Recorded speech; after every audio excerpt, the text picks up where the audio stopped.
தங்கம், இப்பதான் நீ ஒரு விஷயம் தெளிவா புரிஞ்சுக்கணும். ஆமா, நீ இப்போ நின்னுட்டு இருக்கிற இடம் சாதாரணமான இடம் இல்ல. இது வரைக்கும் நீ கடந்து வந்த வழி சுலபமான பாதையும் இல்ல. அதனாலதான் இப்போ உனக்கு சில விஷயங்கள் ரொம்ப கஷ்டமா தோணுது. அதுக்கு அர்த்தம் நீ பொறுப்போட வளர்ந்துகிட்டு இருக்கிற அறிகுறிதான். நீ எல்லாருக்கும் புரியிற வழியில போகல, உன் மனசுக்கு சரின்னு தோணுற வழியில தான் நீ போய்கிட்டு இருக்க. அதனாலதான் சில நேரம் நீ தனியா நடக்கிற மாதிரி தோணும். அது ஒன்றும் தவறில்லை தங்கம், அது உன்னோட தலைமைக்கான அடையாளம் தான். அதுக்காக இன்னும் நீ வேகமா ஓடவும் வேண்டாம், உடனே நின்று போகவும் வேண்டாம்.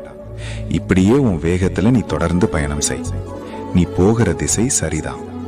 அதுக்கிடையில சந்தேகம் வருதுன்னா அது உன் மனசு வளர்ந்து அடுத்த நிலைக்கு தயாராகுது என்பதற்கான சின்ன சிக்னல் தான்.